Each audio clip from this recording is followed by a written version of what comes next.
Dmiva gospodari Jima di Vasili Sujiste. No one can serve two masters.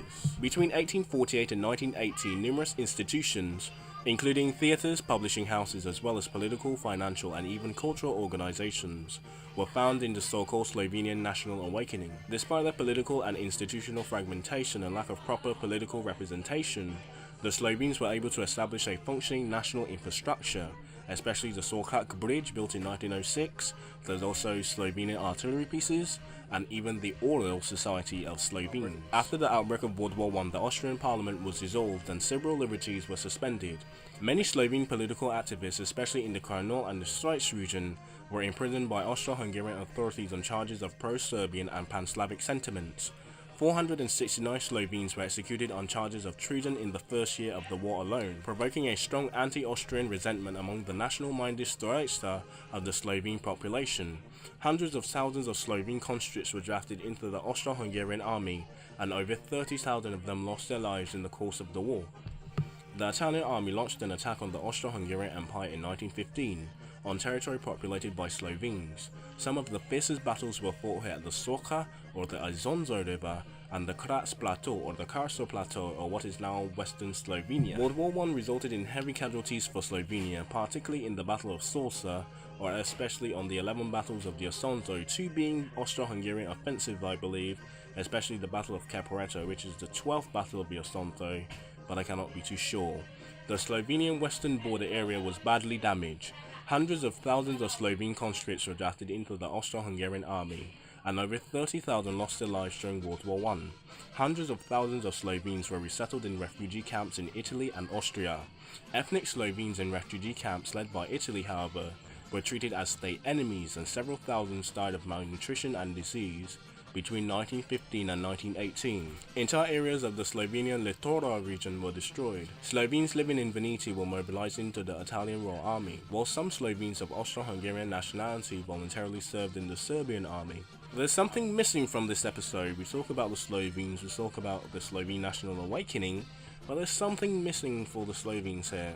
The proclamation of the slates of Slovenes, Croats and Serbs at Congress Square, Ljubljana, on the 20th of October 1918, and the formation of Yugoslavia. The Slovene People Party launched a movement of self-determination, demanding the creation of a semi-independent South Slavic state under Habsburg rule. The proposal was picked up by most Slovenian parties and a mass mobilization of Slovenian civil societies, known as the Declaration Movement, that had followed. By early 1918, more than 200,000 signatures were collected in favor of the Slovenian People's Party's proposal. During the war, some 500 Slovenes served as volunteers in the Serbian army, while a smaller group led by Captain Lovici Pilko served as volunteers in the Italian army.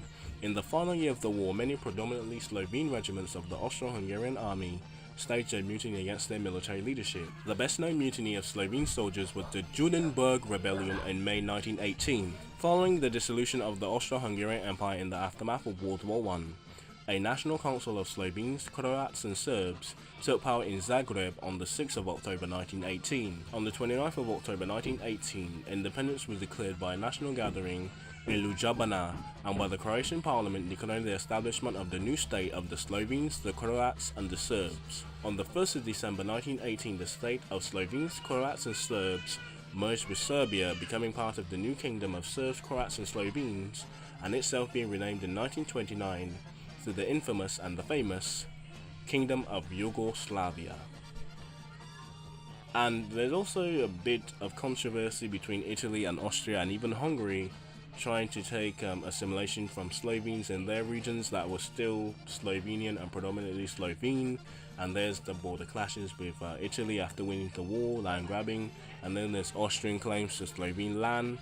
But you know, let's end with Yugoslavia for now, because that's a bit more tumultuous than a few kilometers of land for right now. So hope you enjoyed, hope you learned something about the most forgotten army but the most vicious front, the Socha, or the Isonzo River. 12 battles on a river.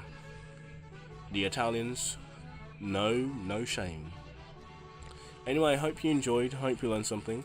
Yes, but the Slovenes actually got the worst front of the war, and even on their border in the Slovak mountains were pretty bad to get over, so they kind of had the worst transportation and the worst front of the war. But they shall live on, and as the quote says, you cannot serve two masters. The Austrians and the Hungarians must be gone, and Slovene determination must be seen until they reform into Yugoslavia. But that Yugoslavia and a guy called Joseph Tito, I don't know if you know of him, but yeah, we'll talk about him later. He'll probably have something to do with Yugoslavia or something, possibly. Anyway, hope you learned something, and I'll see you Czechs tomorrow, maybe? Czechs, maybe not, Czechs mix.